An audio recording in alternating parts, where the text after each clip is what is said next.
ہے کہ آج ہم نے 8ویں پاری کی تراویح مکمل سن لی ہے۔ ویسے ایک طرف تو یہ بات بڑی اچھی ہے کہ بڑے مختصر وقت میں ہم تراویح کی نماز پڑھ لیتے ہیں، لیکن وہیں یہ بات بھی بڑی قابل غور ہے، یہ جو مختصر سا وقت ہے تراویح کی نماز کا، اس سے بھی فائدہ اٹھانے سے بہت سارے لوگ محروم رہ جاتے ہیں۔ آج کی تراویح میں 3 بنیادی باتیں اللہ پاک نے ہمارے سامنے پیش کی ہیں۔ پہلا پیغام تو یہ ہے کہ دیکھیے، آج سے بہت زمانے پہلے، یعنی وہ زمانہ، وہ دنیا جس کو آج کی دنیا ڈارک ایج کہتی ہے، جاہلیت کا زمانہ کہتی ہے، اندھیرے کا زمانہ کہتی ہے، جاہلوں کا زمانہ کہتی ہے، یعنی 1400 سال پہلے اس زمانے کے لوگ اتنے بدبخت تھے، اتنے سخت دل تھے اور اتنے اجڑ اور اتنے جاہل تھے کہ وہ لوگ اپنی چھوٹی چھوٹی معصوم بچیوں کو زندہ زمین میں دفن کر دیا کرتے تھے۔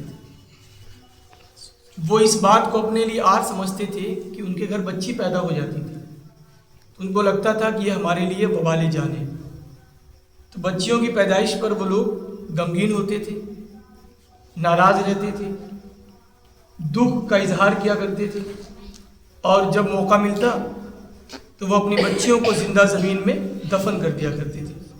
یہ اس زمانے کے انسانوں کی یا اس زمانے کی جہالت کی ایک بڑی تصویر ہے جو پوری دنیا جانتی ہے۔ اسی برائی کو، اسی عیب کو قرآن نے ختم کیا اور آج کی تراویح میں یہ پیغام دیا کہ یہ بیٹیاں اللہ پاک کی رحمت ہوتی ہے، انہیں غربت کی وجہ سے، مفلسی کی وجہ سے یا عار کی وجہ سے زندہ درگور نہ کرو۔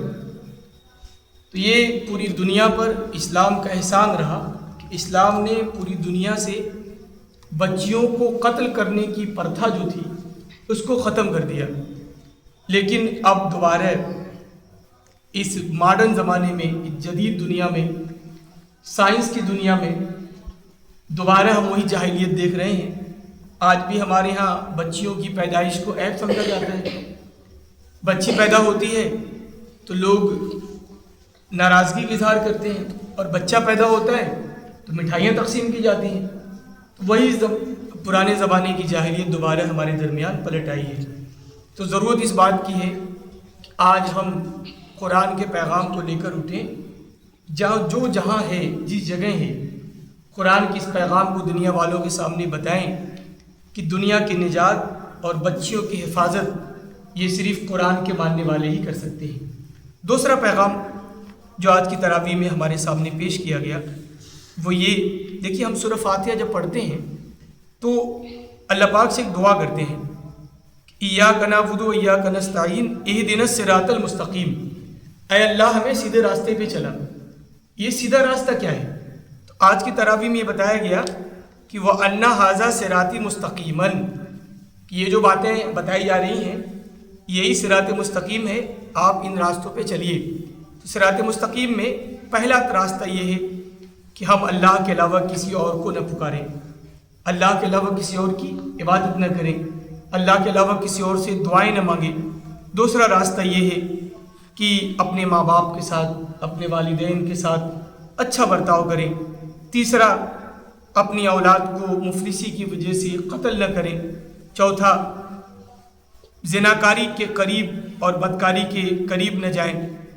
پانچواں، کسی کو بلا وجہ قتل نہ کریں۔ چھٹا راستہ یہ ہے کہ یتیموں کا مال نہ کھائیں۔ ساتواں راستہ یہ ہے کہ ناپ تول میں کمی نہ کریں، یعنی جس کا جو حق ہے وہ حق ادا کر دیں۔ بہنوں کا ایک حق ہے، پھوپھیوں کا بھی حق ہے، چچاؤں کا بھی حق ہے، بھائیوں کا بھی حق ہے، سماج کا بھی حق ہے، پڑوسیوں کا بھی حق ہے۔ تو تمام حقوق کو ادا کرنا یہ صراط مستقیم ہے۔